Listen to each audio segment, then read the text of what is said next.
Hello! Lettering can be fun. Doing flats is like, right. Yes, lettering stream, everyone. Um, partially, maybe. I don't know. I'm probably not gonna actually get to any work, okay? Let's be real. We have like what, an hour and a half until creative block. So we'll just see. We'll just hang out for a bit and see what happens. But yes, welcome everyone. Fiendish 3 has hit 40K on Indiegogo, and I thought I would do a little celebration stream and go over some stuff, go over some new stretch goals, and just hang out with you guys and catch up for a bit. Because, you know, I am trying to be good and trying to get back into streaming regularly. You guys like my hat? I was wearing this on John's long box yesterday. I just kept wearing it because it's now my head feels like really hot, but I think it looks cool, so I'm just gonna keep on. I'm gonna keep this up. It's my new getup. Yeah, let me rate my new getup. Let me know what you guys think. Hello. What's up? What's up? Snugs is here. Hello. Hi, Snugs. The one of the hosts of Summer of Snug. So thank you for all the promotion you've been doing for Fiendish and other books as well. Much appreciated. Ellie is here. Hi! Sneaky Rini streamed with Jutsu. Well, you see, what happened was I've been trying to stream on Tuesdays-ish, most Tuesdays, if you guys haven't noticed that. But this Tuesday, I was working, and before I knew it, it was like 10 or 11 p.m. And I was just like, I'm not going to start a stream. It's way too late. So that stream didn't happen. And then Wednesday, I was like, oh, I can probably stream Wednesday. That didn't happen because I was streaming with John's Longbox. And then afterwards, instead of doing a stream on my channel, I hopped on to do the cover off, which was a bit of a surprise stream for me. But I mean, that was fun. That was on Bancroft's channel. So go watch that. If you guys haven't seen it, it was we rated all the covers between of all the Replicator and Fiendish covers. So Rob and Bancroft got to rate all the Fiendish covers, and me and Bancroft got to rate all the Replicator covers, and it was a little showdown. So that was fun. I guess that was the premiere of that cover court. Cover court is what Bancroft was calling it. And speaking of Bancroft, hello. Michael says, I love doing flats. It's the drawing part that's hard. Yeah, drawing is, I don't know. I think, you know, the hardest part of the comic making process is layouts. Drawing is just time consuming, but it's not really, I don't think it's hard. It's just, it takes a lot of time to get everything right. But for me, that's like, I really get in the zone. That's like Zen for me. But doing layouts is just, it's so exhausting. It's so much mental work. You have to think about everything in the comic and explore all your options. It's a lot of work. But it's all worth it. It's all worth it. A comic's entire value is built on the layouts. Like that's the bones of a comic. So it's very important. But yeah, flatting. I hate flatting. Even if it's the smallest thing, I usually go to a flatter because I just hate it. Colin Majed says, I rated a Q out of 10, no notes. Cool. All right. Well, that's all right. That's all right. I don't even know what we're rating. Hojo says, congrats. Hi. Thank you very much. Granda is here. Yeah, so Granda also has a book that's crowdfunding right now, and I promised I would pull it up. So I'm going to do that. I believe it's still live. I hope it is. Oh my God. I would be such a terrible friend if it's not. So let me see. I have a few tabs open. Oh, 3 hours to go. Okay, so we're going to take a look at Fiendish, and then we're going to take a look at Granda's book. That's Arachna, book 4. Yeah, that's very cool. And it's doing really well, too. You guys are at $31,000. God damn! So that's awesome. Shout out to Granda. He's a Colombian comic artist that I met when I was down there. So cool stuff. He's very good at what he does. Alex VRB is, what's up? Hello, hi there. Oh yeah, of course. I was gonna stream yesterday, but then that didn't happen. So I'm gonna pull it up now, and I'm just in time. So hopefully we can get you some backers. Cool. All right, let's pull up Fiendish and see what we've got here. Where is my tab? Where is my tab? I should have had this part up beforehand. All right. Yay! Dun dun dun! Hold on, let me try my new layout. There. Ah! Because definitely my mug being gigantic helps, right? That helps the stream. Doesn't it help the stream? That's entertaining. Right. So let me do this. So it's squished, but then it's more visible on the stream. So unlike Phil, I do think of how best to optimize space on my StreamYards and my stream screen. Right, so Fiendish Chapter 3 Ravages is at $40,674. Oh my god! That's amazing. Thank you guys so much. We had just passed 40K. It was like crawling over the weekend, but like I kind of expected that because we're like 2 weeks, almost just about 2 weeks post launch. So I was like, not gonna get that many new backers until the closeout, right? So but once I announced that hit 40K, had a ton of backers come in. So thank you guys for all the people who just came in. I really appreciate it. It was awesome. It was awesome. And let's see.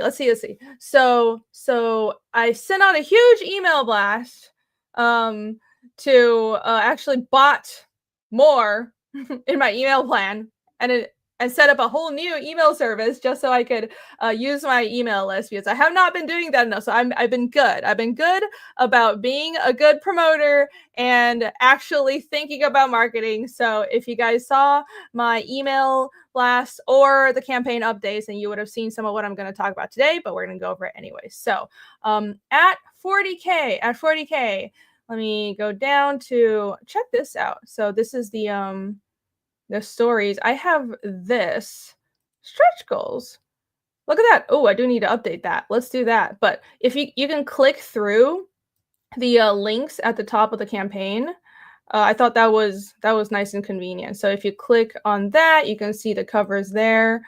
Because I've been looking at Kickstarter, and Kickstarter has these tabs for you to, like a navigation menu for you to navigate to different points in your campaign story. And I thought that was actually really useful. So suggestion to Indiegogo, implement something similar, because to scroll all the way down a really long campaign story, it's a lot of scrolling. But anyways, right. So this is the actual current stretch goals image. And as I mentioned, at 35K, everyone is already getting a free whittling trading card, and I have new art to show you guys for that.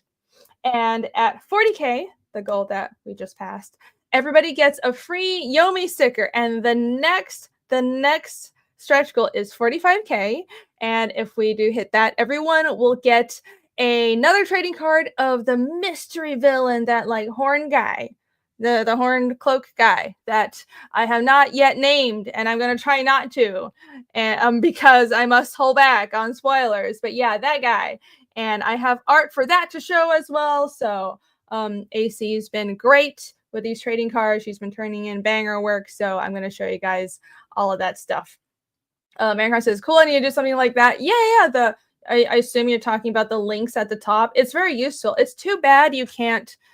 I tried to go into the HTML and code it so instead of going to a new image, you could jump to a certain point in the body text, but I couldn't figure it out. Like, there is HTML for you to do that. What it is you set anchors at certain points in the HTML of the body, and then you just set the link to that anchor. But it wasn't working for me because I'm not a programmer. I was just bullshitting it. So I was like, let me just keep it simple and link to these images. But anyhow, I figured this is still more convenient. If you just want a shortcut, then you can just click it like that. But yeah. Snugs gifted 5 memberships. Thank you so much, Snugs. Much appreciated. Michael Rushbrook for $2. Congrats on getting over 40K. Thank you. Hail. Thanks for being here, Michael.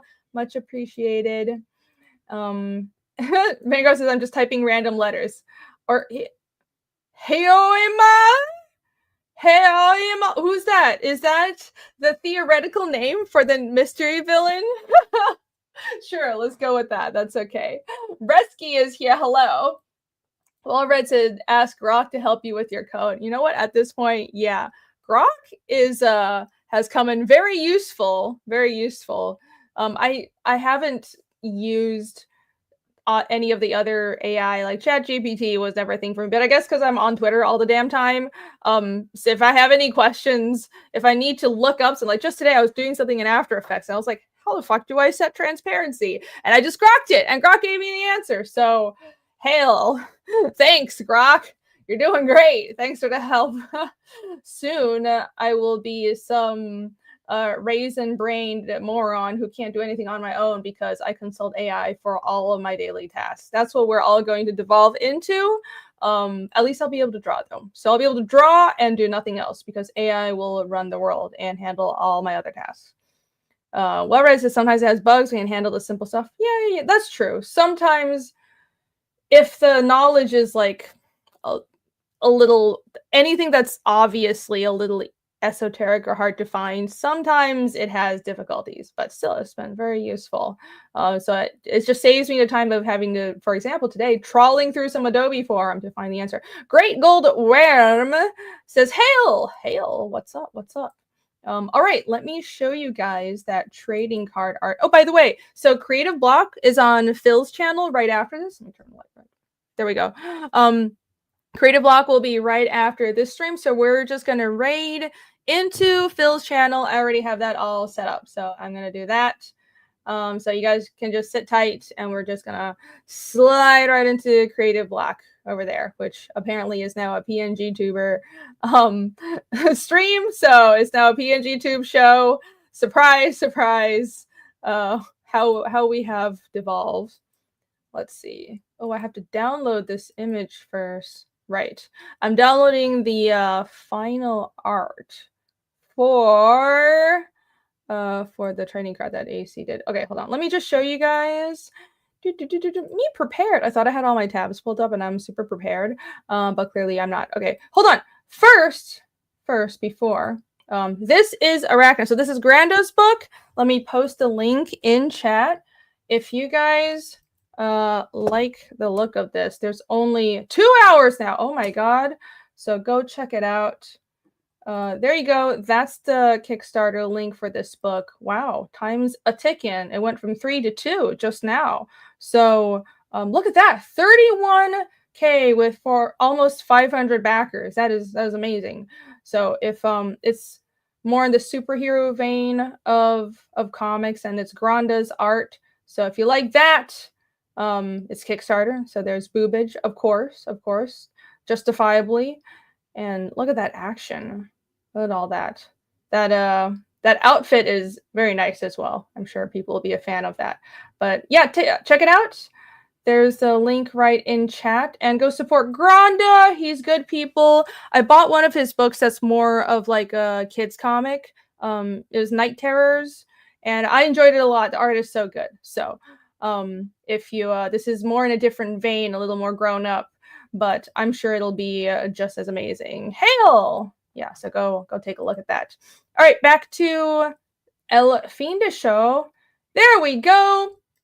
That is the sticker that everyone is already getting because that was the 40K stretch goal. So thank you guys again. It's going to be this super nice final sticker. I mentioned before, I get most of the stickers made through the same service. If you guys have gotten the little mini Ragna stickers and the Fiendish logo stickers from chapter 2, those I'll get them made the same way. So they're these thick vinyl stickers that are basically indestructible. You can put those on like lampposts or your car and it'll stay there for years. I have actually done this. So they're very nice vinyl stickers. It won't be some cheap shit that I print at home. So you'll be getting a sticker of Yomi. And if you have the one of Ragna, the one with her arms over her head, now you have a Yomi one to go with it. So hope you guys like that.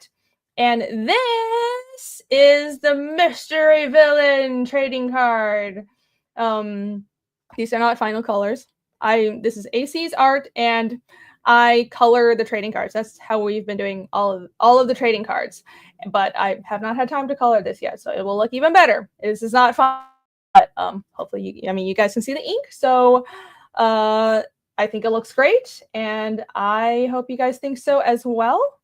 So there you go. If we can hit 45K, everybody will get one of these for free. Lieutenant Hughes is here. Hi. A stream. Nice. I know. It's amazing. I'm actually streaming. Shock. Horror. My gosh. Thank you for the links. Yes, Hotel Story Part 2 is also live. I will also pull that up in a second. Got a lot of promotion to do. My gosh. It's a lot of live campaigns and a lot of they're all awesome.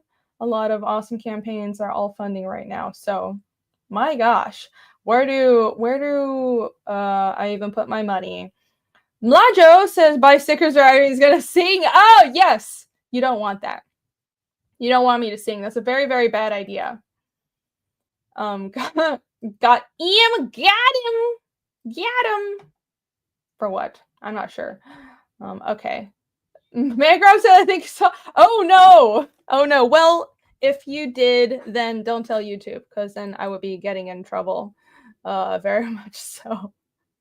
Man, I do appreciate how Kickstarter comics, they're basically all, most of them are booby books, right? But not all. I've been exploring the Kickstarter homepage, just thinking of how to structure my own campaign, because as I mentioned, I do want to bring Fiendish 3 to Kickstarter soon, and every platform has its own standards for how a campaign is structured and all that stuff. So I've been just checking out the other campaigns, and there's a lot of really good looking comics on there if you just go to the comics section. But a lot of booby books. All great art though. All great art. It just seems like there's so much there's a lot of quality stuff. But yeah, I appreciate that they embrace the booba. YouTube does not. I told you guys that once YouTube made me take down a thumbnail that wasn't showing anything. It was Ragna with her hair over her chest. Like, she wasn't wearing anything on her top, but her chest was covered. Like, you couldn't see it, but they still made me take it down. So it's like, I mean, yeah, I guess, but I'm more in the camp of maybe people should, because the worry is that young people are going to see it, right? So maybe people should be parents instead of platforms telling me what I can or can't do with my art. But yeah, whatever. LSVRE says the diametric opposite of Bancroft's preferences. Implied booba. Yes, it's implied. Okay, let me pull up the that new art for the whittling card. I hope you guys will be very entertained by this, which of course, that was a joke that I don't even remember how it began, but it got somehow started during the Fiendish launch stream about whittling. I think it's because Phil's book has a character that I don't think his name is actually going to be Whittler, but we were joking that his name is going to be Whittler because he was saying there's one shot in Fiendish 3 where Casimir is whittling this little statue, and I think Phil saw it and was like, "You have whittling in your book too?" I was like, "Yeah." So I mean, I didn't think it's a competition, but I guess it is. But yeah, so now it's a meme, and if you, I launched my book first, so that means I won in the whittling wars. Too bad, but that's what's going on, and that's where the meme started. Yeah, I figured I'd just embrace that, and let's see if I can actually save this. Cool, there we go. All right. Too many tabs open right now. This is complicated. I am prepared. And go to here. He who whittles longest. Yes. Wait, no, that's not how it works. I got there first, so that means I win. That doesn't make sense. That doesn't make sense. I have a head start. So Alex BRB said that's better than the bulge related memes. Yes, I do. agree with that. I don't know. I am not always a prude, but with some things I'm a bit of a prude, you know? So I don't know. But hey, I'm not telling chat how to meme or what to say. You guys can have your fun. I'm just glad to facilitate the memery and the fun.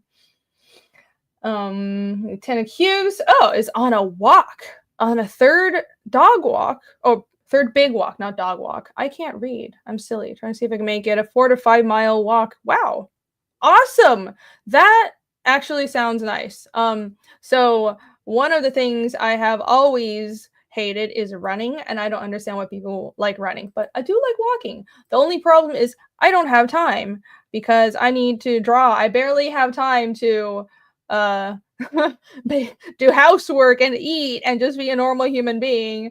I certainly don't have time to take long walks, even though I would very much like to. But yes, I used to bike a lot, actually. I used to bike and swim back in ye olden days when I actually had time to do it. And I do love swimming, but I miss it. Oh, Jake says thank you for helping me keep track of chat as I'm pouring over my computer. Somebody asked if I was going to New York Comic Con. Probably not this year. Just looking at my schedule, I don't think I will. Also, I don't know if I'll have a table. So I'll probably just focus on drawing and try to aim for Heroes Con next year, because I always do Heroes. But yeah, probably not New York. I feel like I'm already conned out because I've done 3 Comic Cons in 3 months, and I'm like, I don't know how some people do one show like every couple of weeks. I can't. I was talking to some other creators where, well, I met somebody in Miami, my last show, who had gone full-time freelance doing conventions, and she was saying she basically did a show every couple of weeks. So she would do like 3 or 4 shows. No, not even every couple of weeks, sometimes every week. So she was saying 3 or 4 shows every month, and it was full-time, but she was doing fan art and prints and trinkets, and most Comic-Con artist alleys are that. And I mean, she was doing very well, and that's great. But that's kind of what you do if you want to make a living off of doing cons, and that's not me. I know Project Analysis also does a lot of cons, and he does it full time, and he's doing very well, and that's great. But I think if you're also the artist on a book and you have to spend time drawing it, like if I did that many shows every month, the comic would never get done, right? But I mean, I wish I could just pay someone to do the promotion and do the con circuit for me, but no, I can't. Yeah. Granda says, what a shame I'll be going to New York Comic Con this year. It's a bummer. I wish I was going to, but realistically, I don't think I will be. So, but we shall see. There will be more conventions. Lieutenant says, that sounds like Paul Thayer. Dude kills it at cons. Yeah, that's his bread and butter. Yep, he's the Project Analysis guy. I was talking to another artist, this lady in Florida, who is also doing the same thing, but not comics. She did prints and like keychains and stuff like that. Like Florida SuperCon was much more in the vein of that kind of stuff, a lot of fan art stuff, and it was all great art. But as for indie comics, there were indie comics people, but we were all kind of scattered about the show floor, and it was like few and far between. So if you were looking for indie books, you had to kind of hunt down the people that had their own books instead of fan art. But I mean, I guess it was still really good sales. It just wasn't the same as Heroes or New York, where I think you see more comic stuff, right? So yeah, it was still good sales, still good time. So I like trying different types of cons. I've been on a bit of a spree of trying out different types of shows. Like I did Osaka this year, and then Heroes, and then Florida, and last year I did New York. So these are all very, very different conventions, right?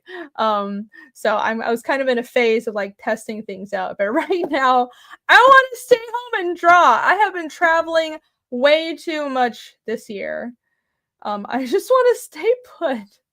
For a while. Shadowpunk says artists need to be drawing all the time. Yeah. Yes.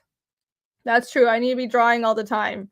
Man, the rough part about doing indie stuff is you want to draw all the time, but you also have to do your own marketing and your own promotion. Even just setting up campaigns has been so time consuming. I've spent about 2 entire days writing emails and doing campaign setup, and I barely gotten any drawing done. And I mean, I feel I am getting work done. It's stuff that needs to be done, right? But but at the same time, I'm like, pages done.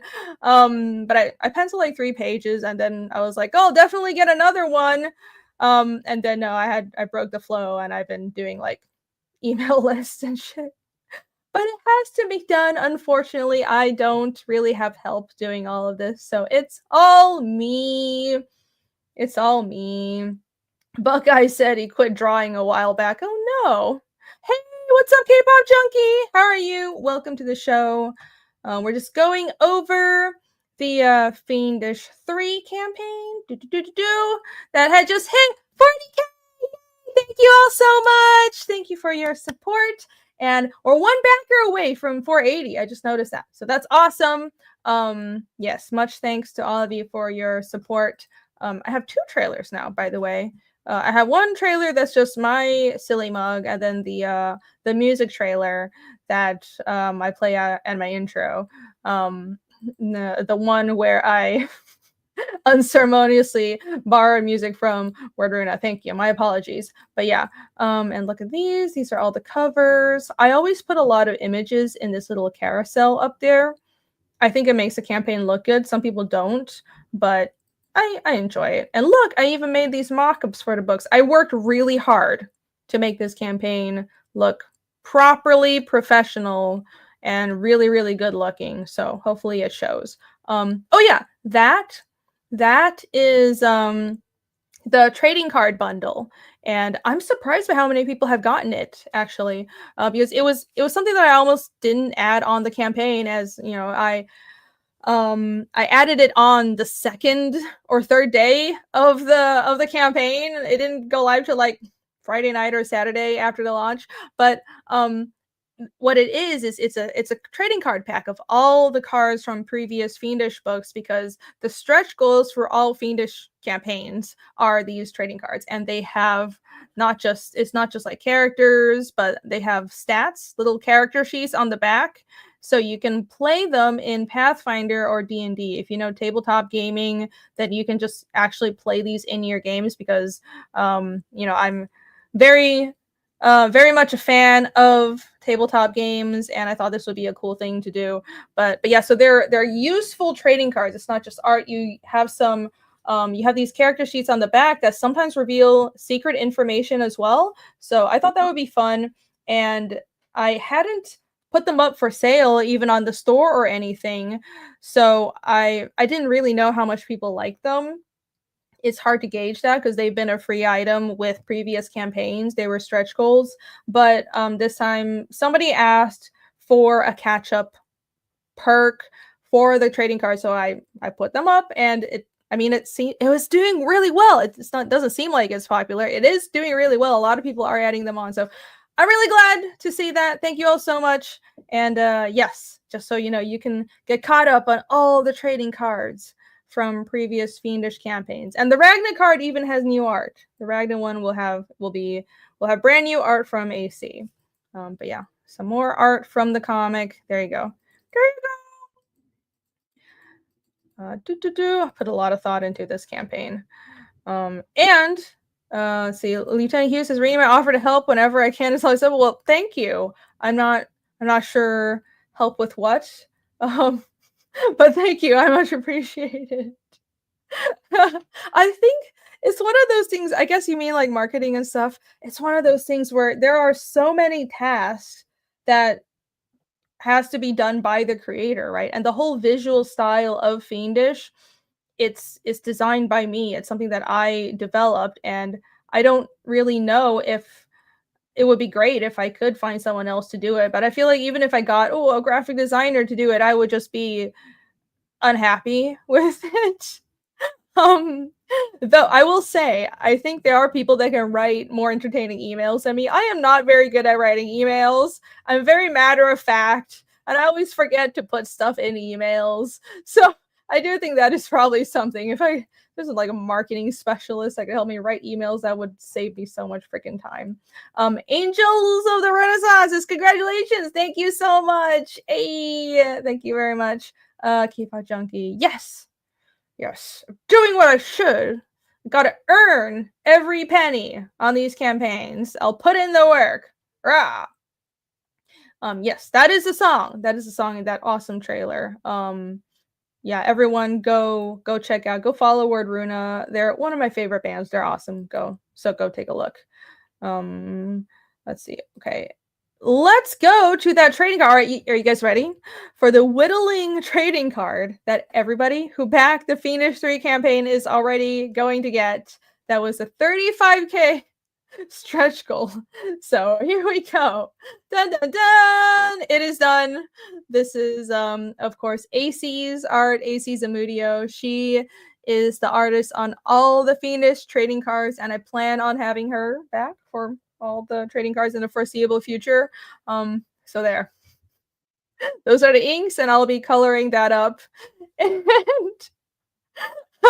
that it will be a activity card, I guess, because most trading cards are like, oh, characters and character sheets, right? But we have done cards that are magical items and monsters.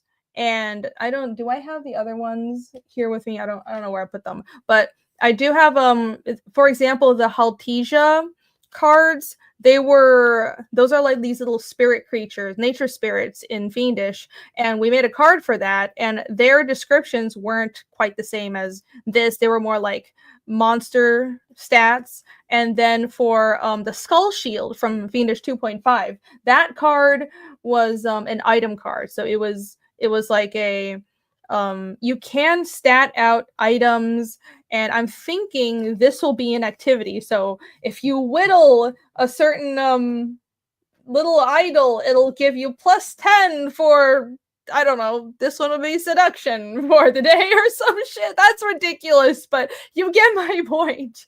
Something like that. You do have items in Pathfinder where you can focus on it and gain abilities. Specifically, I know that rangers have items. There's something called an enmity token, so you can focus, basically meditate on a token and gain hunting bonuses against a certain type of enemy that the token is themed around for the rest of the day. So that's what got me thinking of how to stat out this whittling card. I'll have to talk to my DM about how we're actually going to do this, but anyways, that's my thought process. Nobody actually cares. Nobody who doesn't play Pathfinder and isn't Alex VRB understands what the fuck I'm talking about, but yeah. Is that Iskall whittling his crush? No, those are Casimir's hands. He wears those hand wraps. I wanted to make sure in his design, his hands were very recognizable, so he always nobody can see, my light is too bright, but he always wears those hand wraps, and he's the one that I meant for him to be a little crafty. So because he would be, he's a trap setter, he's a hunter, so he's very hands-on, he's good at fixing things. So I was thinking, well, he would whittle stuff, just like that's the one thing he does to relax, probably, because he lives alone in the woods. Or now he has Iskall and Nina, but yeah, so he would whittle little things, and that's like an avenue of expression that I wanted to add to this character that isn't very expressive. I thought that would be cool. Cos wants to go on pleasure barges. Yes. Who knows? One day maybe the story will go there. We shall see, right? Focuses can also be required for casting certain spells. You are correct. Yes. Especially for divine spells. A lot of divine spells, you need to have a religious token for certain divine spells. I'm not big on playing arcane spellcasters. Most of the casters I played are divine casters or oracles that just have the magic. So I don't know much about spell components, but that is true. A lot of spells do need focus components as well. Thank you. So I don't care about Pathfinder, but I love hearing people nerding out with details. Cool. I'm glad. There will be a lot of that. There will be a lot of that indeed. Every woman loves a man who's good with his hands. That is true. That is true. Yes, in many ways. Listen. A guy who can fix things is very attractive. This is a very good thing. It's a very good quality for a man to have. All right. Dango Soul says, "I'm suddenly scared for Isclanina. Why? Why are you scared for Isclanina?" I say he's not gonna whittle them. Kaz is very nice to Isclanina. War Habit asked, "Did you write this entire comic by yourself?" Yeah. I'm the creator, writer, and the artist. So yeah. I do a lot. I do everything on this whole project here. That's why it's my entire all-consuming full-time thing now. And this is chapter 3, but it's actually the 4th book. So we're 4 books into Fiendish. And War Habit, since I assume maybe you are new, if I may, I would like to redirect you to this here awesome website. So in case you didn't know, oh look, I put up a new email list sign up. So there you go. If you go to the website and you're not signed up to the email list yet, you should do so. So you can get updates on emails, updates on Fiendish campaigns and other things, and when new things launch and all that kind of stuff. So not just on campaigns, but also for new releases on global comics, etc. Join our email list now. Go do it. Right. But I would direct anyone who is new to this beautiful website over here that I also built. I spent an inordinate amount of time on and also I'm paying for. So please go use it because this shit's expensive. But yeah, there's a big banner. You can go back Fiendish 3 right here.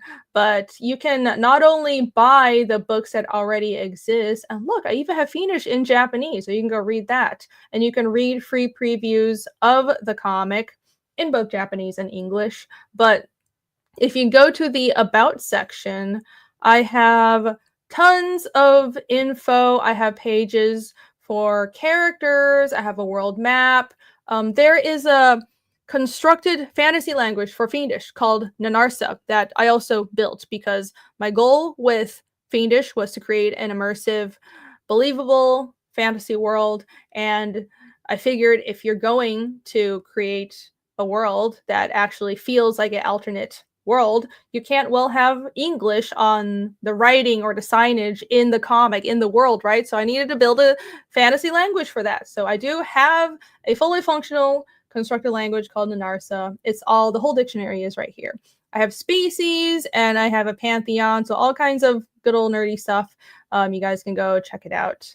And I just revamped this page too. Do you guys like it? I just touched this up. It's all brand spanking new. Let me go to the language page because I'm extra proud of the all the work I did on this. So there's the alphabet.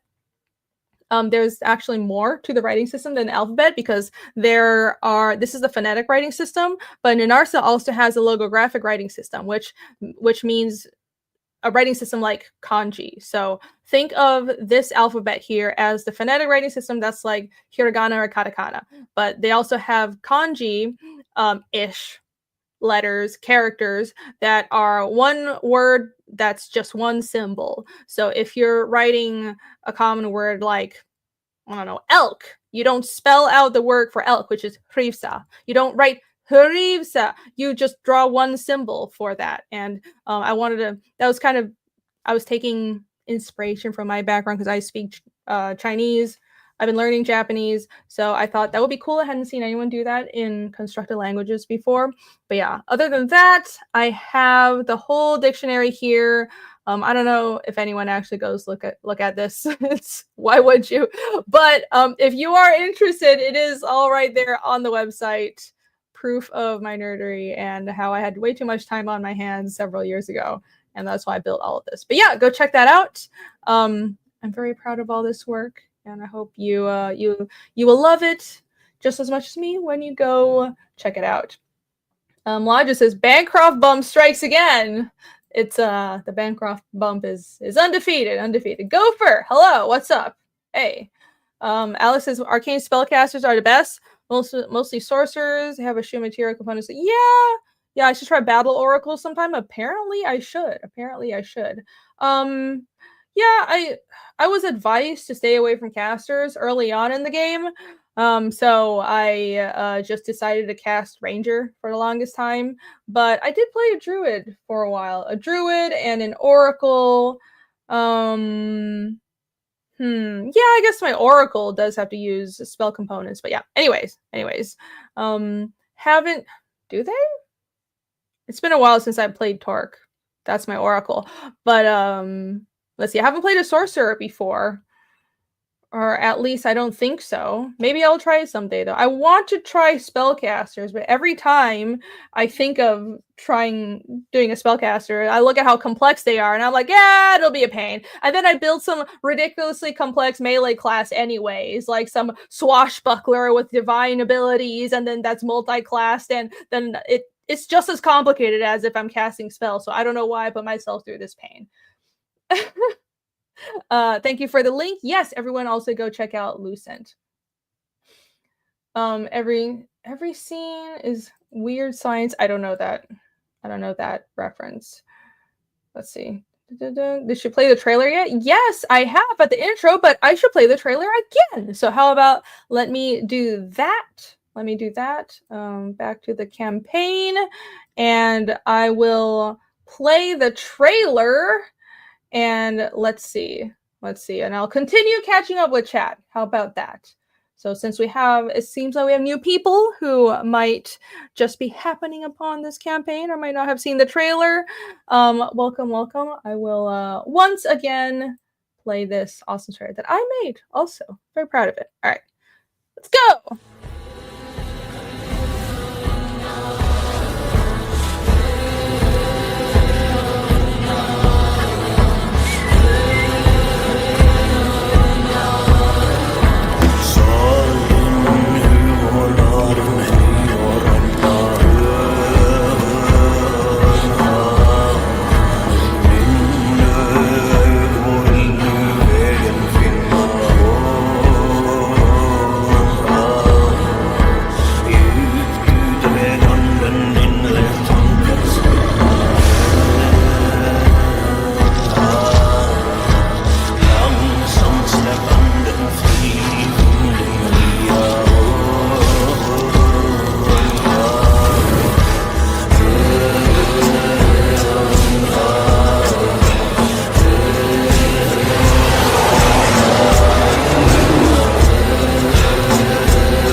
Alex BRB is once again singing along with the exact words that are in the song. Someone had learned. Yes, that's exactly what the song was saying. And Warhabit, as is also me singing. No, I know it sounds just like me, but that is actually, in fact, I know it's shocking. It's actually not me singing, and you also do not want to hear me sing, probably ever, because it will sound terrible. I cannot sing. So that was not me. I just used a song that I really, really like. That's Leafia Berg by Word Runa. I love their music. Their music is so beautiful. Bancroft says that song stirs in me my ancient druid blood. Yes, that's why I love it. Half of their songs are like that, but there's just this song in particular. Like, I mean, go look at the music video for the song, the official one. It's beautiful. But also I looked up what the lyrics are, and it's the story of someone journeying up a magical mountain, and the lyrics are all about shedding these burdens as he travels and all that stuff. And I just love it. It's so fitting for this arc of Fiendish. And I was thinking that it could apply for the next few books as well, because Casimir and the rest of the characters, they're going back to Dorvo, which is on a mountain. Dorv means summit in Nanarsa, so Dorvo means like summit town. So it is this mountain, and at the top of a small mountain, like deep in the woods, and so they are journeying back into this summit, both literally and figuratively, right? Because it's the epicenter of everything, so it's the height of where the mystery resides. Is where everything began for the story. That's where the demon attack happened, and that's Casimir's hometown. So everything comes to a head in 2 more books now, because I didn't realize how much material I really had. So now we've expanded this into a whole 2 more books. But so the first arc is going to end on Fiendish 5, but it'll be good. Anyway, trust me, you guys. I need that time. There's so much material, and yeah, I'm introducing new characters as well. So it's not just like the four guys, fucking around for like 3 whole books. There's so much. There's new characters. There's tons of reveals, and once we get into Dorvo, there will be. I want to do this this really cool reveal for. There will be some flashbacks that play in parallel with the character's journey as they go into Dorvo. Anyways, not going to spoil too much, but it'll be good. It'll be good. Jake says, shedding burdens. Easkel's death confirmed. No! Easkel is not a burden. How dare you? How dare you? Easkel is the heart of the team. So here's a really cool way to think about a team. And this at least, I don't know if it's I'm sure there are other team stories that have done similar things, so and I'm probably subconsciously learning from them. But for my core group, so I have 4 characters, right? And let me scroll down, or 4 lead characters. Casimir's a protagonist, but there's like 4 deuteragonists, not counting Nina, as much as I love Nina. I thought of how to theme every character. So Casimir is the brawn, obviously, physical component. Easkel is a heart. He's the conscience, because he's the empathetic one that always wants to make peace. He's diplomat. And Yomi is the spirit. And Ragna, what is Ragna? I think Ragna is she's the bitchy blaster character. I can't remember right now. Anyways, she's the other component. So there's different components for every character, and they're also lightly themed around the season. So Casimir's winter, Ragna's summer, Easkel's fall, Yomi is spring. No, Ragna's spring, Yomi is fall. Right.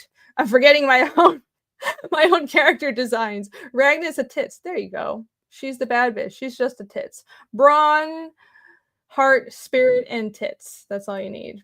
Mm-hmm. Ragna's sword causes a shield. Oh my. I guess that's how it works. Yeah. Open the door, vote to the possibilities. No puns! Earth, fire, wind, air. Yeah, there's an elemental component as well. Obviously, Casimir is the icy one, so he's icy. Ragna, she's not just a fire caster, but she just uses fire spells a lot, because that's her go-to, because it fits her personality. She can cast 4 elements, which is very rare. Most people only have 1 or 2, so she's like a weird monster. But she can cast 4, but she usually uses fire, you'll notice. So she's fire, and then Easkel is more earth. Easkel is the earthy one, and Yomi is a little harder to pinpoint, but she's kind of between air and shadow, because she uses the whip, and she can also see in the dark. So there's an elemental component to it. I thought of all this stuff, all right? Easkel is Samwise. Yes, indeed. Ragna's a waifu. Thanks. Thanks, guys. Really helping me save myself there. So, I appreciate it. But right. So anyways, I forgot how we got into that. I forgot how we got here, but that's it's a little tidbit about my character design. Put some thought into this, guys. Let's see, is there anything? Oh, right. I think there were some questions I need to catch up on. Comics Legend asks, reading video also start working on a 3.5 issue with your 2.5 artist while you work on feature. Yeah. So my 2.5 artist is Michael Rushbrook. He's also in chat, so shout out to him. And yes, I do want to. I don't know if it will be a 3.5. I have a story idea in mind. I've actually already told Michael, but the way that I did 2.5 was I did the layouts, and then he did the pencils, inks, and the rest of the art, right? And Jake colored it. And so I feel like I should at least have rough layouts ready, because that's kind of how I script. I don't really write scripts. I write a summary and then I do the layouts. I can't think in not layouts for comics. I need to think visually, but I have not had time to do any of that. It's like I've it's just terrible. It's like, where does the time go? It's already August. And I haven't even had time to draw pages very much recently. So no, I haven't done the layouts for 3.5 or whatever the next side book is, but I want to. I have it's one of those things that'll happen. You know, the time will come. I mentioned that when I was in Taiwan earlier this year, there was like a 2-week period where I had planned on drawing pages for Fiendish 2, but it was like lightning in a bottle. I just had ideas. I knew exactly what I needed to do for these layouts for chapter 4 and 5. And I saw it in my head and I had to draw it. So I spent like almost 2 weeks just doing layouts for 4 and 5. I have chapter 4 pretty much laid out, at least the first pass of the thumbnails. It's in my sketchbook. So sometimes you just have to wait for the right moment. And I have to say, my goal with the 0.5 chapters isn't just to have 0.5 books for the sake of it. They're not space fillers. 0.5 chapters are there because they're important parts of the story. So, for example, I had considered doing a 0.5 chapter that was a flashback of Yomi's past with the caravan, with Halbrand and the rest of the theater troupe that you saw in chapter 1. And I wrote this whole, summary about it, and I revised it several times. But then it just didn't feel right, because it didn't feel pertinent to the story right now. It felt like the separate thing that wasn't thematically relevant to what was happening currently. I felt like Yomi's story very much starts in Fiendish 1, right? And as much as I kind of wish we spent more time with the caravan before they were all killed off, it's one of those things where I'm just gonna have to live with it. There's no going back to explore the caravan. I hadn't planned on the caravan's past being a big part of the story, so I was kind of forcing a side story. That's what it felt like. So I'm not going to do it if it's just, if I end up feeling like I'm just filling the space. If I'm going to do a side story, it must be relevant, and it must be really good, and it must be actually entertaining. So, but yeah, the next 0.5 story actually is an antagonist backstory that's after the first arc. So there's someone that I'm not revealing until after we get to Dorvo, and their backstory, I've been just dying to draw it, or to write it and hire someone else to draw it. But that is the next really important one. But I think I'll do another 0.5 at some point when I have time to do the layouts. Just to reiterate my thought process behind the 0.5s, the plan isn't to have a 0.5 between every single book. It's not necessary. It's just when there is the material, and when there is the way the 0.5 stories work in my head is, so I have the mainline Fiendish books, right? And at certain points in the story, there's extra information that in Japanese is called a gaiden. So it's an outer story, and it's not essential to the main story of Fiendish, but it would help if you knew it. And that's how I think of the 0.5 stories. So it's not essential, but it would make the main story much better if you had read it. So when those plot points happen, I diverge them into a 0.5 chapter, and that's the goal. So not every single Fiendish book will have a 0.5 in between them. Hope that clarify things are helped in some way. Thank you for the links. Yes, sign up for Dark Moon Saga by Michael Rushbrook. That's Michael's own book, his own creator-owned comic that will be coming soon. So everybody go sign up for that. Let's see. Granda says, if you ever want a variant from an unknown but hearted Colombian artist, don't hesitate. I will certainly reach out. And thank you very much for the offer. Halbrand mentioned, yes, everybody loves Halbrand. The most loved character that died the soonest in the book. Yeah, the side stories had to come naturally. Yep. Oh, no, just don't see why 0.5 stories couldn't be used that way. Sounds like a good idea. Oh, as in to pad out the time between main books. I just don't want to. Like, if they're good, then sure. But they have to be good. They have to be good. Is the villain's name Handsome Jack? Yes, it is. That's definitely what it is. Hey, Rob is here. Hello. Rob is pretty sure Rini cheated on the cover contest. Not sure how it didn't win, so it must be true. Oh, yes, definitely. Definitely. The cover contest that was streamed live. That was judged live as well. But you're right. You're right. You caught me, Rob. Yeah, if you guys didn't see the stream yesterday on Bancroft's channel where we judged all the covers from The Replicator and Fiendish, then go take a look. That was a lot of fun. So go check it out. Justice for Rob! Oh my. Listen. The chat spoke, and Fiendish won fair and square, okay? Fair and square. So, I don't know what to say. I'm sorry. It's just how it is. Bancroft says there are no winners or losers in cover court, only justice. No, I meant in terms of exploring someone's backstory. Oh, right. When you mentioned the Yomi and Caravan backstory, my ears perked up. Okay. Yeah, maybe I'm overthinking it. It is something I could do. It didn't feel relevant to the main book. If I did do it, it would have to be like, because it's not really something that's meant to be read in between like chapter. So chapter 3, 4, and 5 are very much back to back. So I'm a little hesitant to do a 0.5 story in between, even though I probably will. But yeah. If I went back and did like a 1.5 or a 0. Would that be ridiculous? Would that be kind of stupid?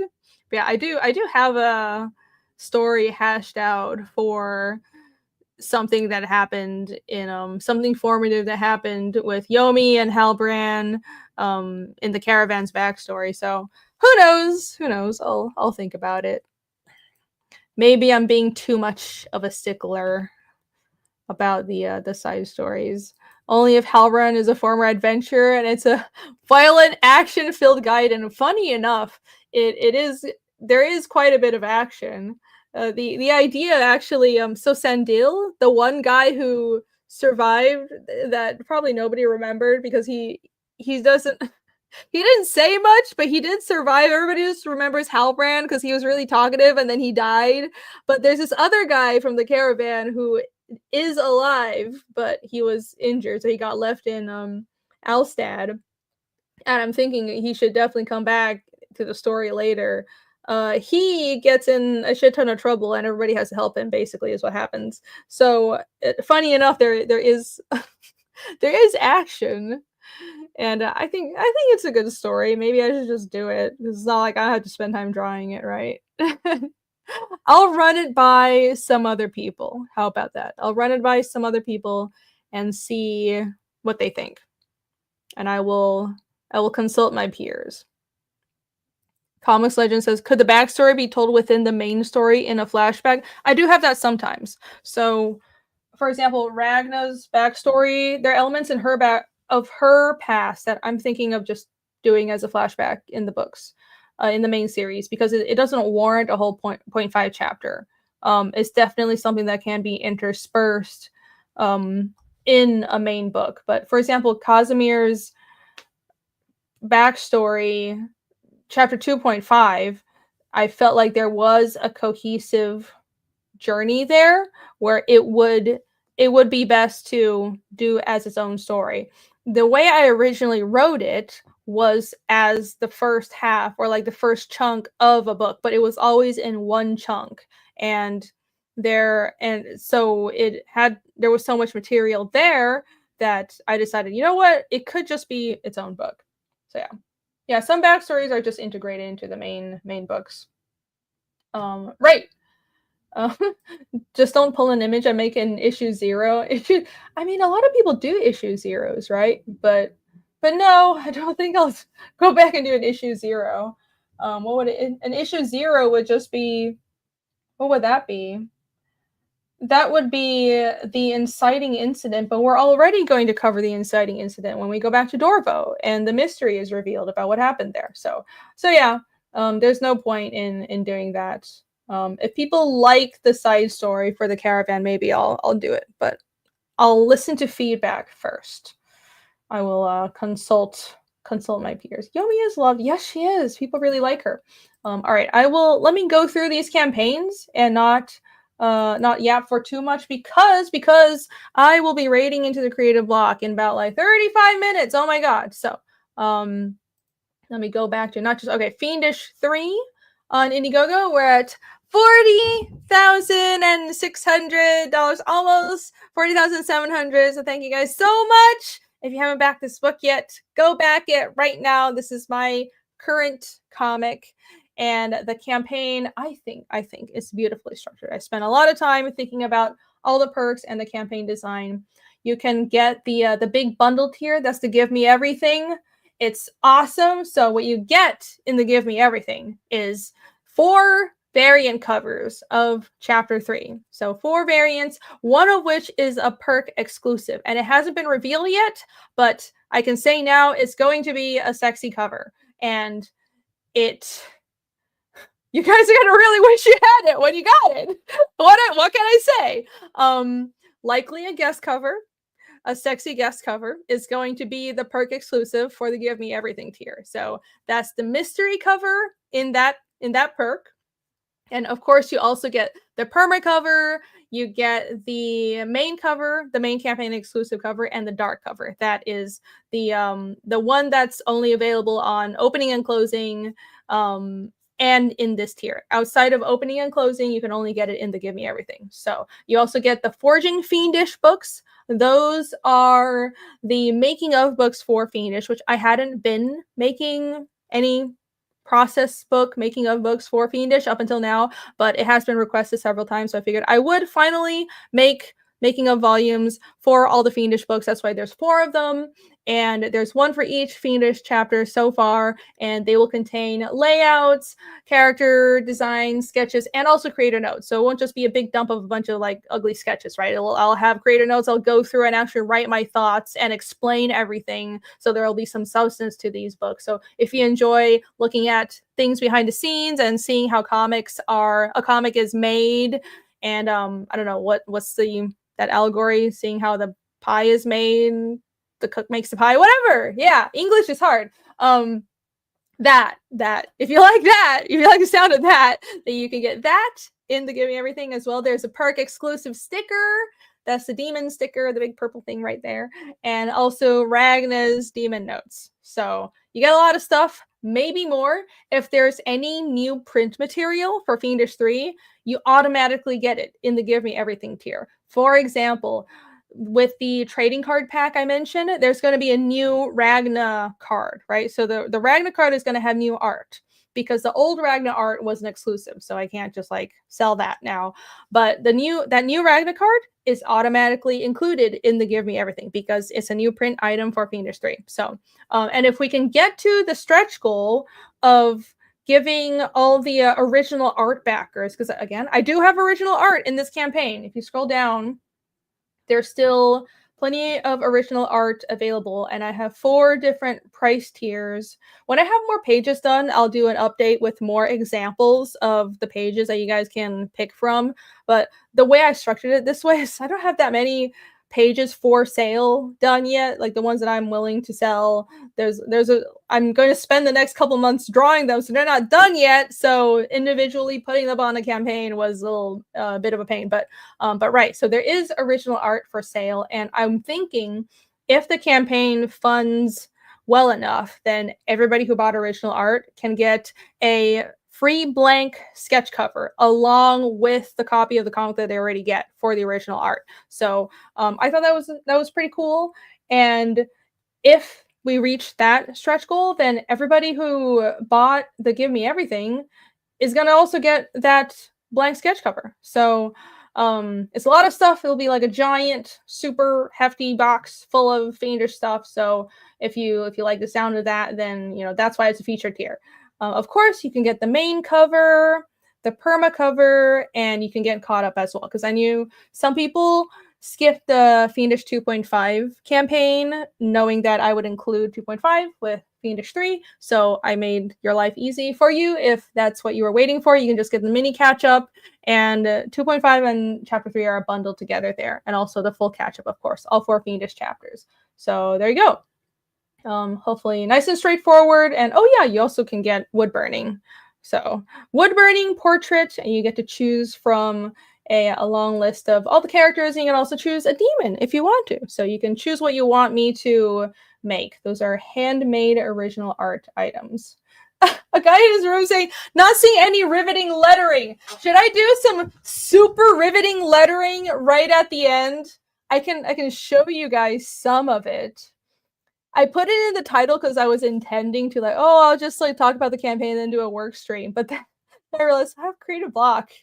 I 10:30. This is gonna happen. So Download Sales says 500 backers tonight. Yeah, that'd be great. Let's get to 500 backers. Woo!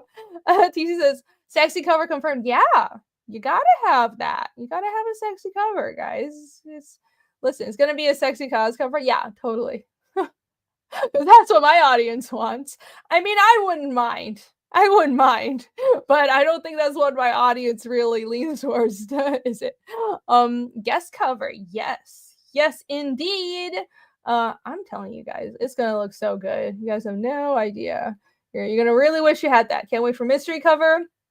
Yeah, I'm so excited to reveal it. So I am excited to reveal both the mystery cover and the preview for Fiendish 3. So of course I have some pages on here as well. This is kind of a preview, but you see that banner there that says full preview coming soon. So I had mentioned that I was hoping to have the first 15 pages done around launch. Of course, we're way past that, but I think that's good because now I have something to surprise you guys with while the campaign is live. And that's what I've been working on. That's what I've been lettering and doing sound effects for. But I'm waiting for one more page that Nick is coloring right now. And once I get that in, it's taking me a bit longer because I need to translate the Nanarsa. There's the second page of the book is big blocks of Nanarsa because Ragna and Kaz speak to each other in Nanarsa. So I was gonna just put it up with the English, and then someone advised me that that was a bad idea. And I realized that they were right.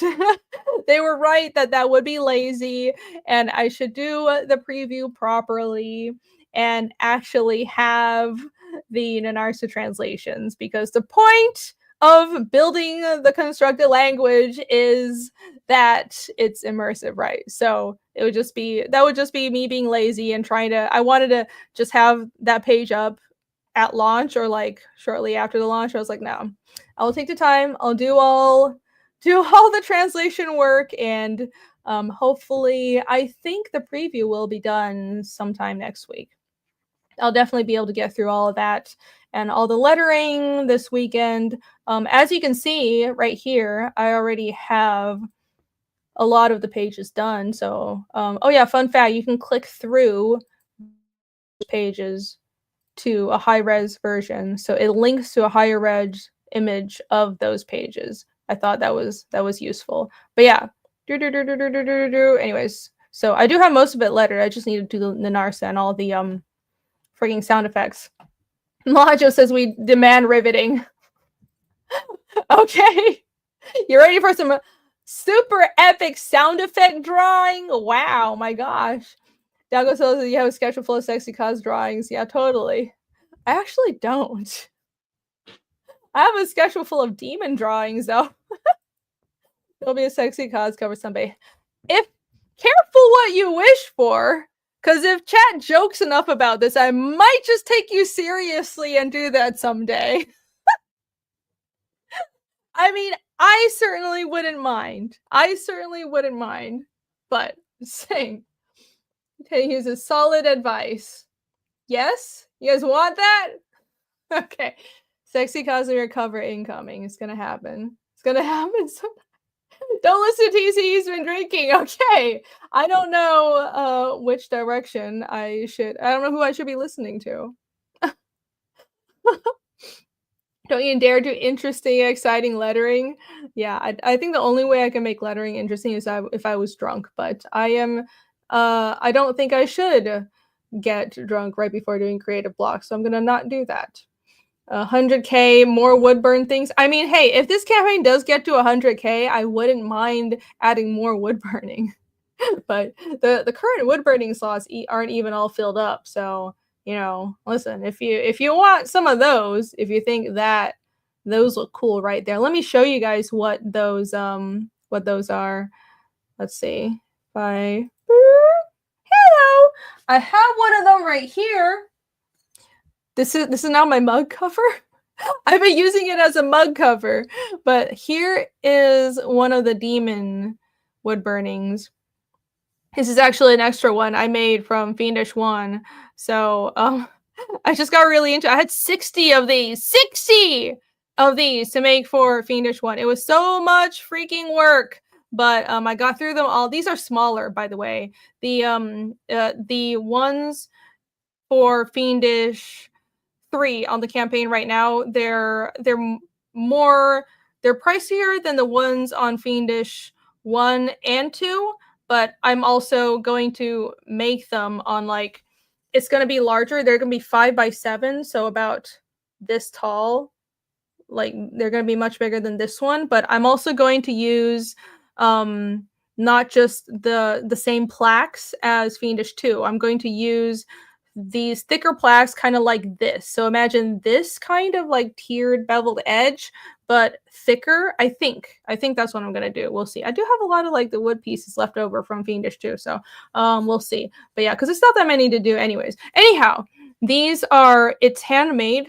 It's not a laser etched thing. It's I use a pyrography tool, and it's essentially my way of making sketch cards. So I thought I could offer an original art option that's kind of cool and different that you haven't seen from other campaigns. So that's why I do these. Every Fiendish campaign has some kind of wood burning thingamajig. So yeah, there you go. If you think that looks cool, maybe consider getting a wood burning from the Fiendish campaign. Hey!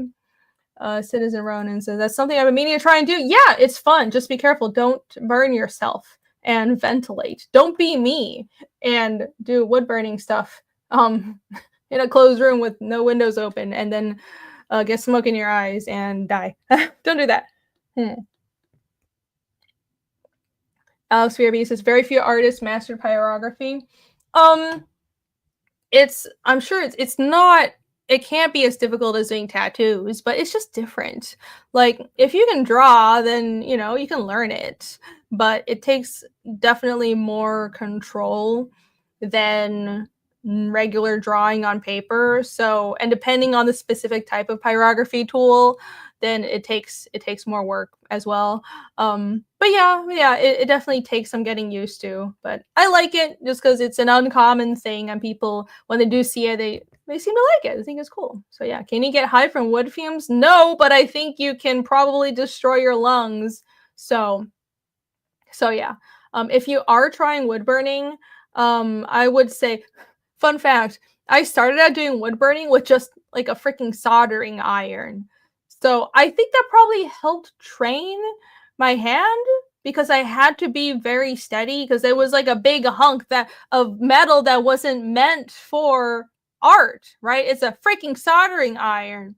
But so when I actually bought a pyrography tool, a good pyrography tool that has nibs, it's just like using a drawing nib, but you can switch out the tip with different like thicknesses and different nibs that create different types of lines. An actual pyrography machine has different nibs and stuff. So when I actually bought a proper pyrography machine, which I do have now, it was like heaven. It was so easy to use. I'm like, oh my god, I can do so much stuff because I started out on difficult mode with a freaking soldering iron. So yeah, my suggestion would be get an actual good pyrography tool that will help you. No, but you can get cancer. Yes, exactly. What are my go-to nibs? I don't usually use nibs. Yeah, I don't. I have some shorts on my channel that talk about the materials that I use, but mostly I use microns and brush pens. So these are what are these? These are Tombos, right? Yeah, these are Tombow brush pens, and these are Sakura microns. And then there's a good sprinkling of there's another Pigma. There's a Pigma FB brush pen. FB is like the smallest size fine brush. I think that's what it stands for. So I usually use these Tombos, the microns, and the Pigma pens. Those are my go-tos. But yeah, I don't usually use nibs. It's just too messy because I have to dip it in ink and stuff. It's just another, I don't know. I guess real classical cartoonists use nibs, but I'm just like, yeah, I'm lazy. I don't want to have to dip my pen every 5 minutes, so I'm just gonna, use freaking microns. Oh, nibs for pyrography. Just whichever one that I would show you, but my pyrography machine is all the way over there. Look, that's my crafting table over there. There's a maquette there, that little figure. That's a maquette that's never gonna get done.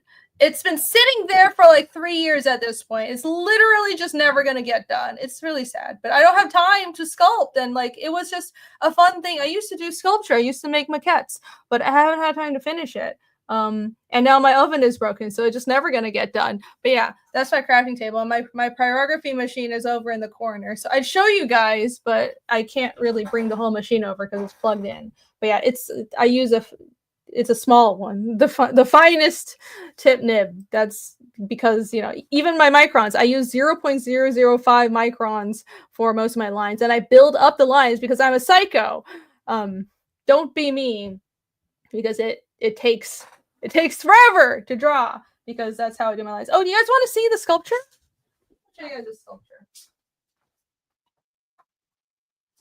I'll show you guys. Look at this monstrosity that's never gonna get done. Look. Hey. Yeah, we're definitely not actually gonna get in. Any lettering done today? I'm gonna change this fucking title. $51 away from 41K.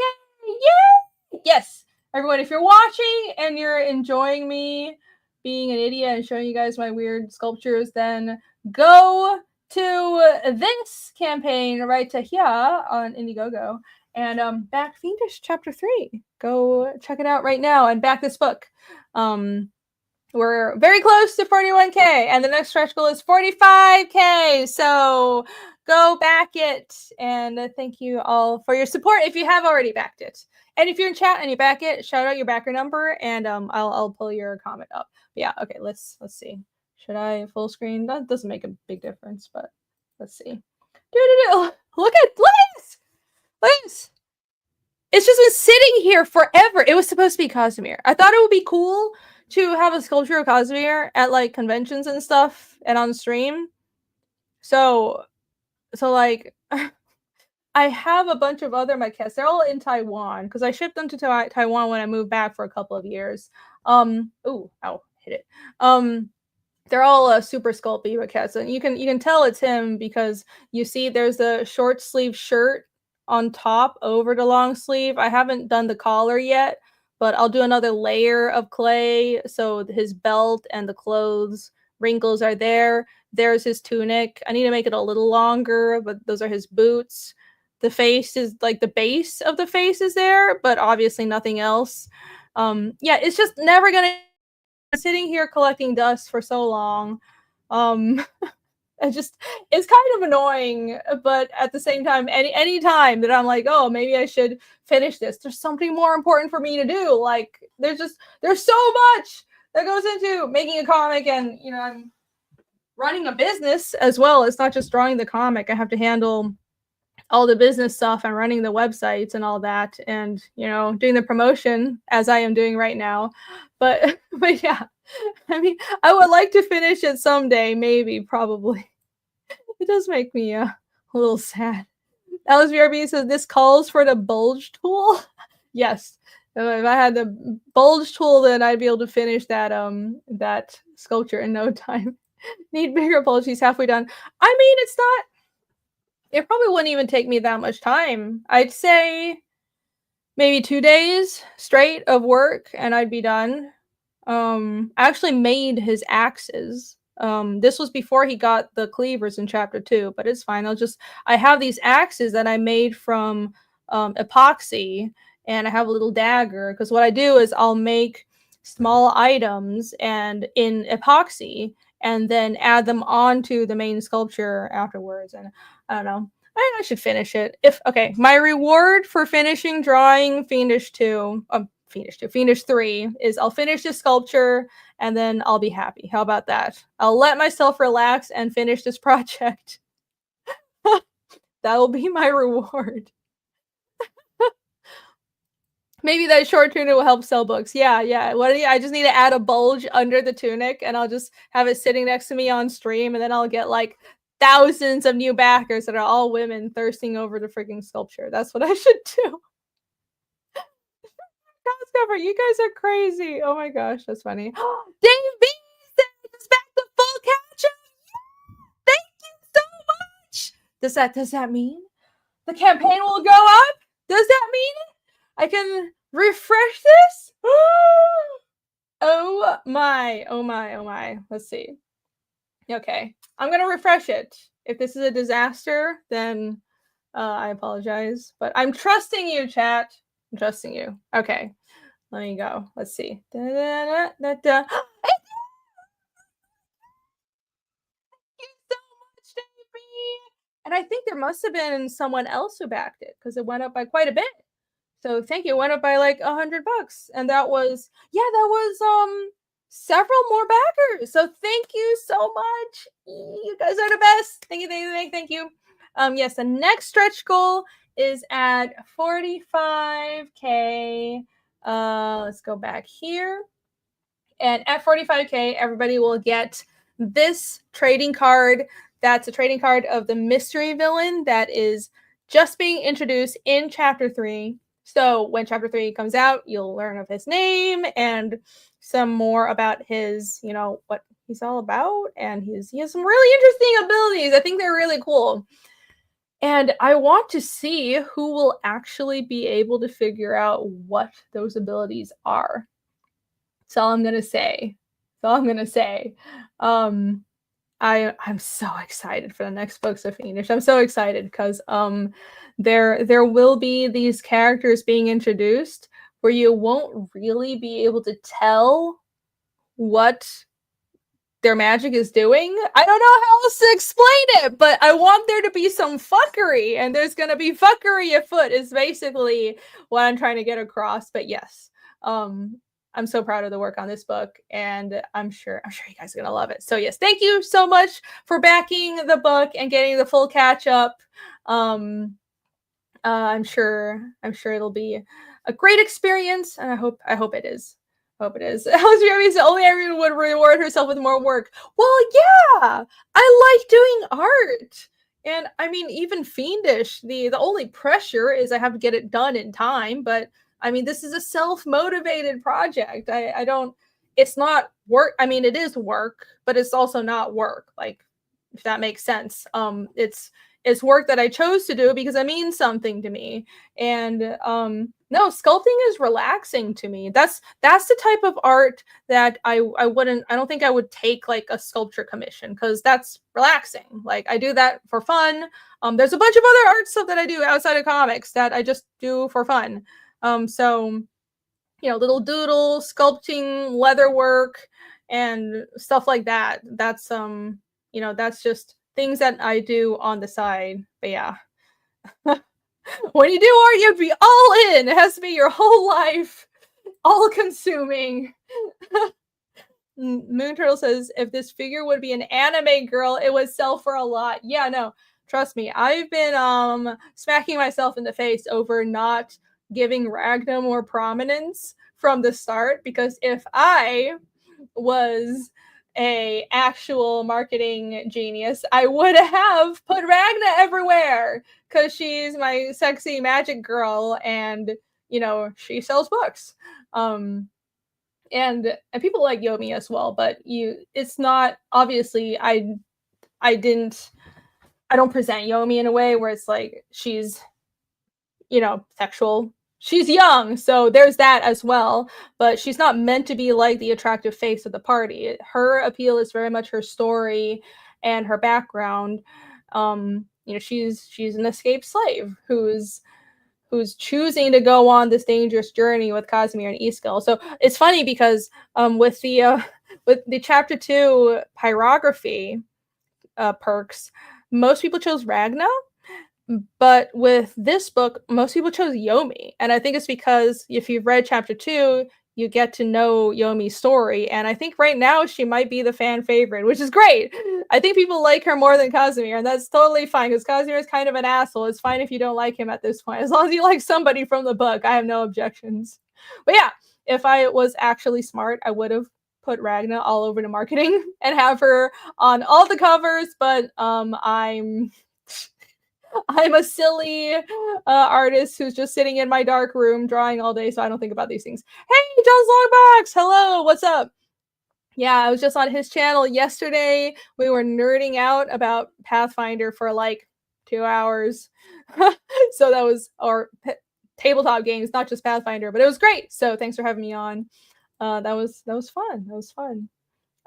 Mike Kuhn is operating as intended. No, was my mic? Was my mic cutting out again? Damn it! So annoying. I swear, if I could fix it, I would, but I don't know how to fix this freaking mic problem. It cuts out if I'm just like a little bit too loud. Let me turn this thing over here so it's not, the flag isn't smacking me in the face. Dave B says the full catch-up was 103 for me. 85 plus 18 shipping. Thank you. So that's right, I forgot. My brain went to the mini catch-up, which I was like, oh, the mini catch-up is like $50 or so. But yes, thank you so much for backing the full catch-up. Thank you. Much appreciated. And yes, if anyone else backs the campaign while we're here, then I will also shout you out. Let me know in chat. And in the meantime, I've got like 8 minutes left before I have to jump over to creative block. So let me go through the campaigns that I want to shout out before we leave. Shall we do that?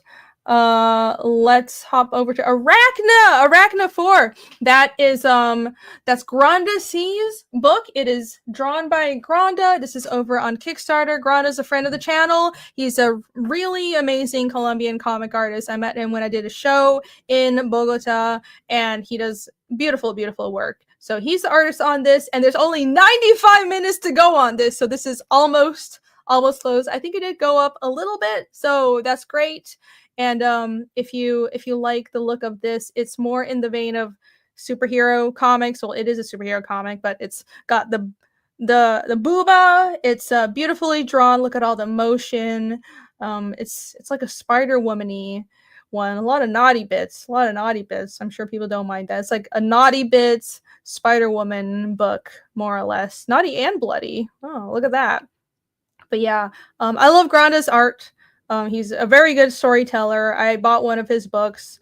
So go check this out and back it before it closes in like 90 minutes on Kickstarter. It's almost over. So go take a look at that. Also, Hotel Story is also, it's all on Kickstarter. So many Kickstarters. It's good to see. I love seeing people branch out. We got to do all the platforms. Doing all the platforms is good.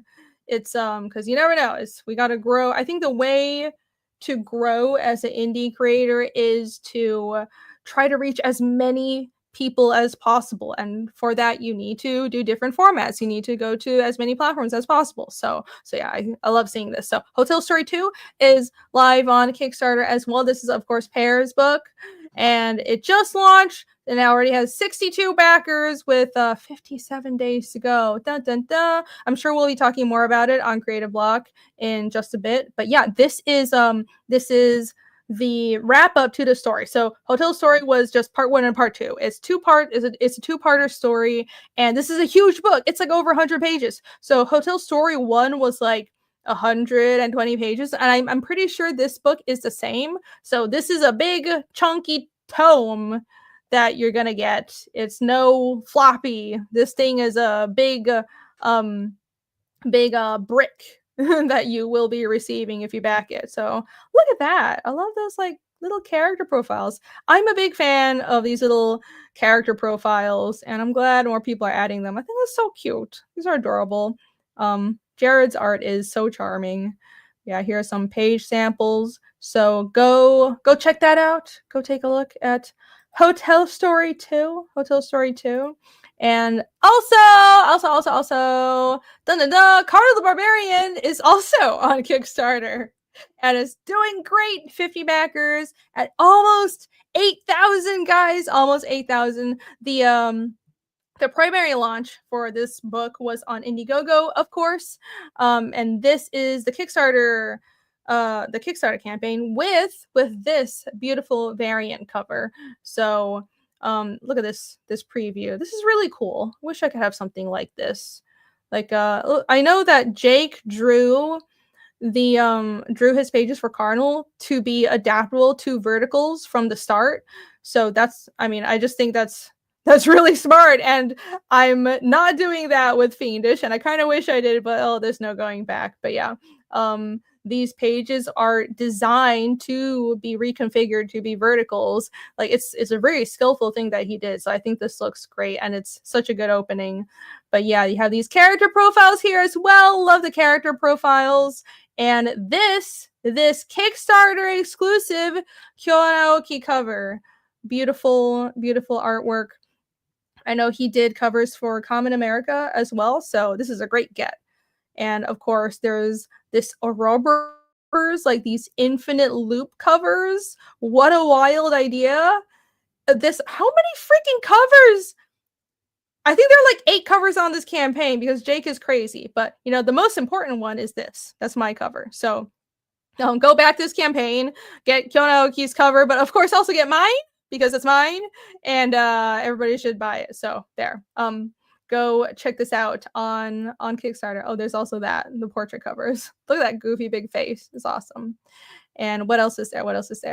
Let's see. We can one last shout out. I will show you guys Fiendish on Tunes, because I forgot to mention that last time, but I will not forget today. Now, Guy in his room said, Yomi is great, but I'm not that into her as a main character. She's not a main character. Especially as the story progresses, it's pretty obvious. She's not a main character, but she is very sympathetic, and she plays a very big part in the story. So, I take the fact that people like her as a sign that I wrote a good deuteragonist, because she is a deuteragonist, not a protagonist. Oh, Jake says he keeps seeing Granda's book being suggested under his Carnal campaign. That's awesome. Hey, Lieutenant Hughes says, who did the art for the Arachna campaign? That's Granda. It's Granda. He's the artist. So yeah, he's art. I have one of his book.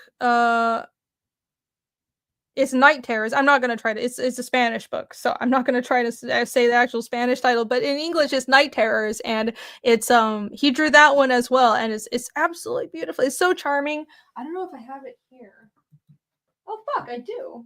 Look, it's right over here. It's on my like little trusty bookshelf that I have next to my computer table. Let me show you guys. Look, this one, right here, and look at the logo, Granda Comics. Look at that. So, Terrores Nocturnos. I apologize for my Spanish, but Terrores Nocturnos. Nocturnos. I will embrace my bad Spanish, and it's drawn by Granda. And like, look at this is more a you know, a comic for a younger audience, but look at the art. It reminds me of, there's a little bit of Calvin and Hobbes, but it's like Calvin and Hobbes met a little bit of anime influence. It's so cute, so charming. So that's his work. Yeah, look at that. It's adorable. Granda, is there a place where people can get this book in English? Because if there was, that would be awesome. Let's see. Look at all these monsters and creepy crawlies and stuff. Oh, look at that little kid. She's facing off against them. It's adorable. So yeah, Granda is the artist. Let's see. Yeah, it is. It's definitely solid art. Granda knows what he's doing. He sure knows what he's doing. Yes, Terrores Nocturnos. I will stop butchering the Spanish language. Now, Moon Trustee says, Rainy, when are you going to embrace your Polish side and learn Polish? Probably never. Probably never, because Polish is hard, and there's also no functionality to learning. Well, it's, as I will say, I find the Slavic languages fascinating. When I was constructing the Narsa, I looked into both Old Norse and Old Slavic, and I think the language sounds amazing. But at the same time, I know Polish is really hard, so and I'm already trying to learn Spanish and Japanese that has more actual functionality. Yeah, so I don't think I actually will learn that. All right, one more thing, because I think Creative Block is starting, so I'm going to stop yapping and just share that one thing, and then you guys can go right over into Phil's channel. Fiendish on Global Comics, specifically GC Toons. Fiendish 1 is now complete over here. I don't know why. There was like a weird glitch. Look at that. That was strange. But look at this. So GC Toons is a vertical reading format that Global Comics has been rolling out for a while. And it's optimized for mobile reading. And Fiendish 1 is now adapted into this mobile reading format. And the whole thing is already on here. You can go read it. Let me click through the latest episode that came out earlier this week. So imagine this as a phone. Hold on, let me move my screen like this. So like, look, there you go. That's like a phone screen. So it scrolls just like that. And it's a bit like Webtoons, but I think it's definitely higher resolution, and it's more crisp than Webtoons. And I never put Fiendish on Webtoons because they had a lot of content restrictions. Like, I get it, they were aiming for like a younger audience. So I'm like, well, Fiendish is not for a young audience. There's blood, there's gore, there's tits.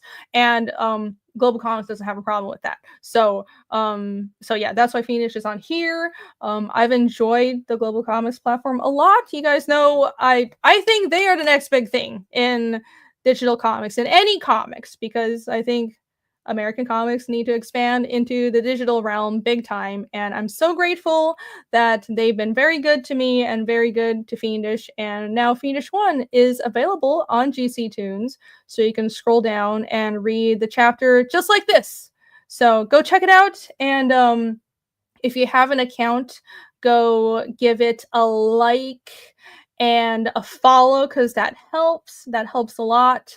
And also you should follow Fiendish on Global Comics, because when the preview that I just mentioned goes up, it will be on here. So, oh yeah, this is my the company, Hellion Arts. That's my company, and there's me. look at that, hee hee. But yeah, you can go over here to Fiendish, and this is the main series. Look, they even have a crowdfunding banner. I put up this is a link to the current crowdfunder on Indiegogo. If you have an active crowdfunding campaign, you can put up a banner to let people know that this series is currently crowdfunding, and there's a discussion board.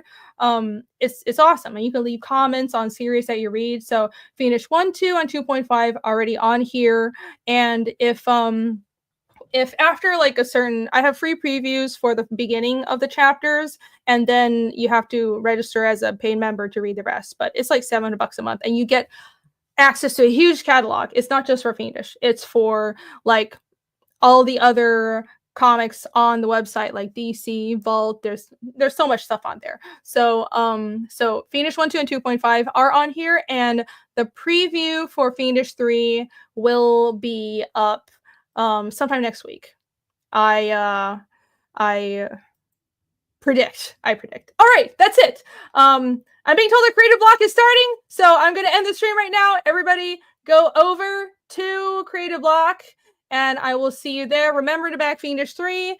The link is both in the description and is pinned in chat.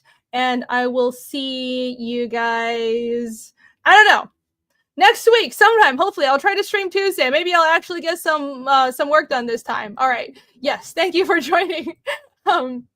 Thank you for the links. Is Carnal sold as digital? No, but Carnal is also up on Global Comics. So both all of us on the creative block have our books on Global Comics. So there you go. You can definitely go on Global Comics and read all of our stuff. All right, I will end now, and I'll see you guys soon. Hop over to Phil's channel, and have a good night.